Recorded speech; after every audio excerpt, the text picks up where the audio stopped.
Hello বন্ধুরা, আজকে আমি চলে এসেছি একটা নতুন রেসিপি নিয়ে। সজনে ফুল ভাজা। সজনে ফুল প্রত্যেকেই আপনারা খেয়ে দেখেছেন, কিন্তু এই পদ্ধতিতে একবার বানিয়ে দেখবেন, অসাধারণ লাগে। আর এই বসন্তের সিজনে সজনে ফুল খাওয়া অত্যন্ত উপকারী, স্পেশালি যাদের পক্স হয়। তো চলুন আমরা দেখে নিই কী কী উপকরণ লাগবে। এখানে সজনে ফুলটাকে সেদ্ধ করে একটা প্লেটে তুলে রেখেছি, আর উপকরণ হিসেবে বড়ি আর শুকনো লঙ্কা নিয়ে নিয়েছি। তারপর কড়াতে তেল গরম করে শুকনো লঙ্কা ফোড়ন দিয়ে গুঁড়ো করা বড়িগুলোকে দিয়ে ভালো করে আমরা ভেজে নেব।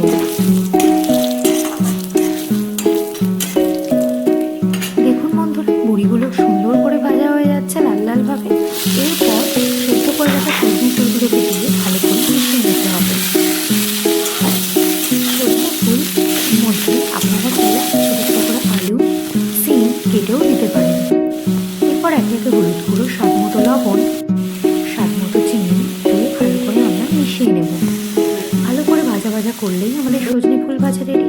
গরম গরম ভাতের সাথে পরিবেশন করুন। টাটা।